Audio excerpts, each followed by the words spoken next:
I need to chuff through. But the cows didn't take any notice of Toby. They didn't move. They were too busy mooing and chewing. Toby knew what he needed to do. He needed to blow his new steam whistle. But Toby was scared. I don't want to use this new 3-chime steam whistle. I wish I had my little bell back. Then another idea flew into Toby's funnel. I know what I can do. I'll get help. So Toby reversed down the track to find help. Some farm workers were working in the field. Excuse me? Hello? Hello? The farm workers didn't hear Toby. Toby blew steam and rattled his rods. But the farm workers still didn't hear Toby. They were too far away. Bust my buffers, they can't hear me. Toby knew he should use his new steam whistle, but he was still too scared. I wish I had my little bell back. So Toby puffed on. Somewhere he had to find help. But Toby couldn't find anybody to help him. So he huffed back to the cows. I do hope the cows have gone back to their field now.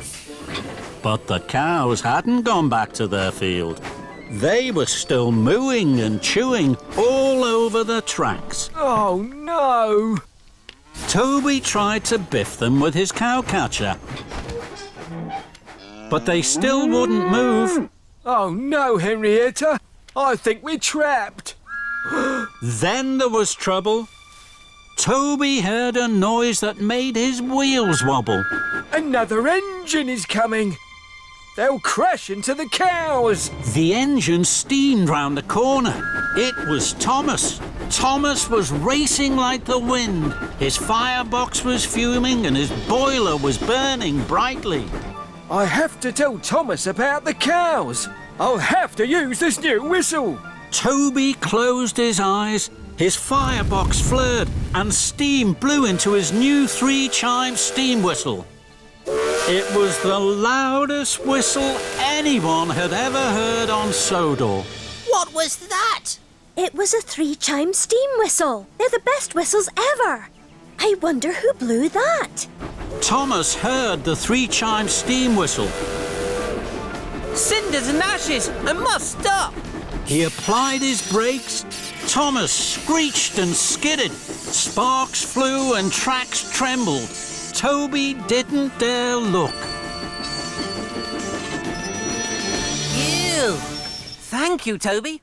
Hero puffed up to the water tower. Thomas was there. He was taking on water. Hello, Thomas. Hello, Hero. Where are you going, Thomas? To Knapford. I must ask the Fat Controller where to take these crates of benches and tables. Hero still didn't want to bother the Fat Controller. The Fat Controller is busy now, Thomas. He will tell you where to go later. You have time to visit your friend, Farmer Trotter. So Thomas chuffed cheerfully away to Farmer Trotter's farm. Hero was happy. He was helping the Fat Controller. Hero steamed up to a junction. Percy was there. He had a flatbed full of quacking ducks. Hello, Percy. How are you? Percy was worried. Hello, Hero. These ducks are very noisy. They want to go swimming. I have to find the Fat Controller. He will tell me where I must take them for a swim. Hero still didn't want to bother the Fat Controller. The Fat Controller is very busy, Percy. Perhaps you could puff to the Finland. The ducks will be happy there. Thank you, Hero.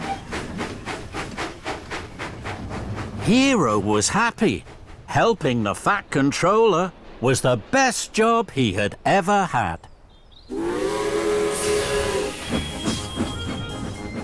Hero huffed happily to a crossing. The Fat Controller was there. Hero, while I was with the Thin Controller, I heard worrying news. Farmer McColl is waiting for his ducks. There are no tables or benches for the concert at tea time, and Edward is late for a concert at the town hall. Hero gasped. The Fat Controller was cross. The Fat Controller was cross with him, and it was all his fault. Hero felt worse than ever. He had been master of the railway, and now he was master of the muddle. I'm sorry, sir. I'm very sorry, sir. I knew you were very busy. I wanted to help, so I told the engines what to do. I didn't want to bother you, sir. The Fat Controller gasped. You didn't want to bother me? I am controller of the railway. Nothing is more important to me than my engines being really useful. Hero gulped. I know that now, sir. I'm not master of the railway. I'm master of the muddle. That's strange. Henry chuffed slowly up to Thomas. Is anything wrong, Thomas?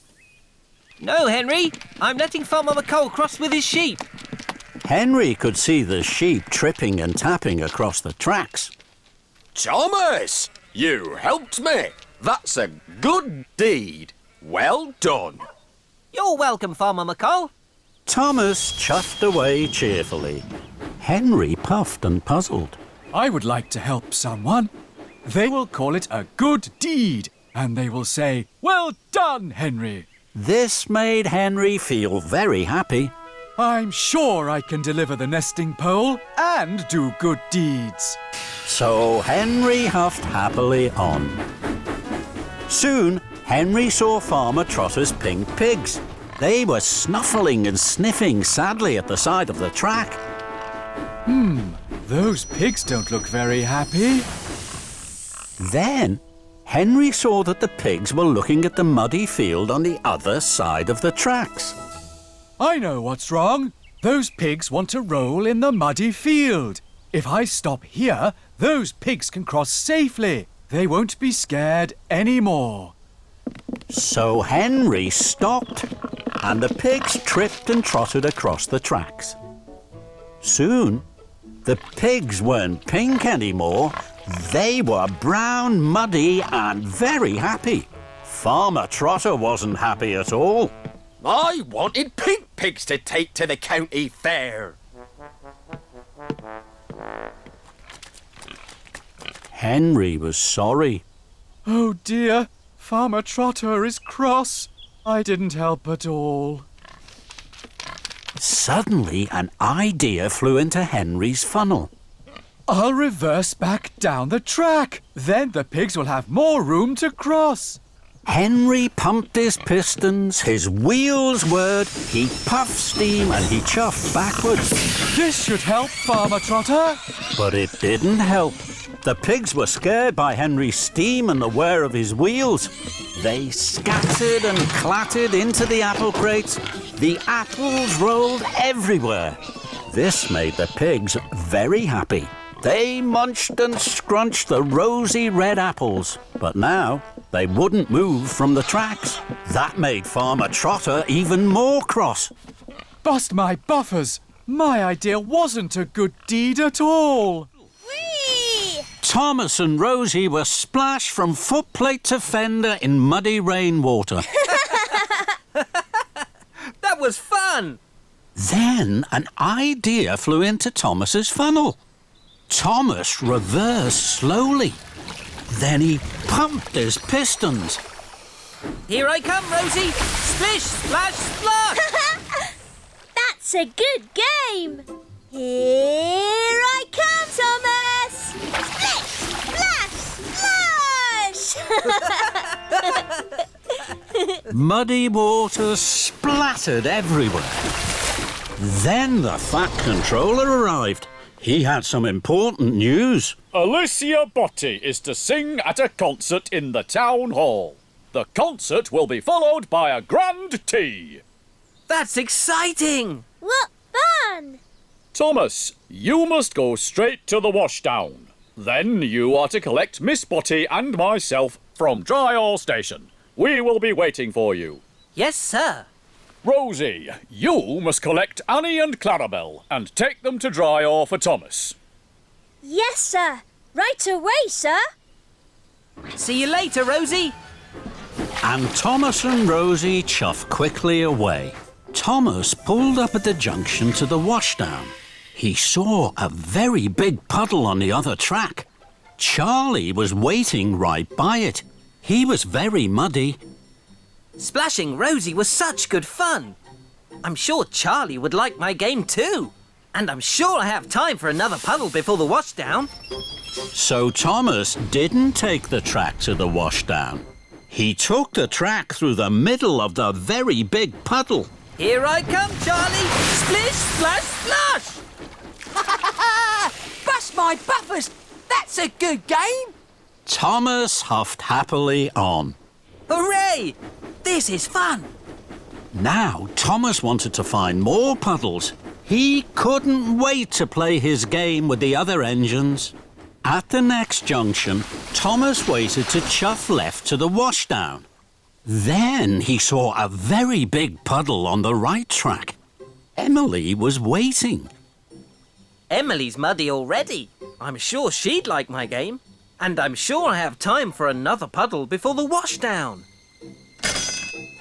Here I come, Emily! Splish, splash, splash! Muddy rainwater had splooshed all over Emily and all over Emily's flower trucks. Fizzling fireboxes. I have to take this flour to the bakery to make the cakes for Alicia Botty's tea. Now Thomas has ruined it.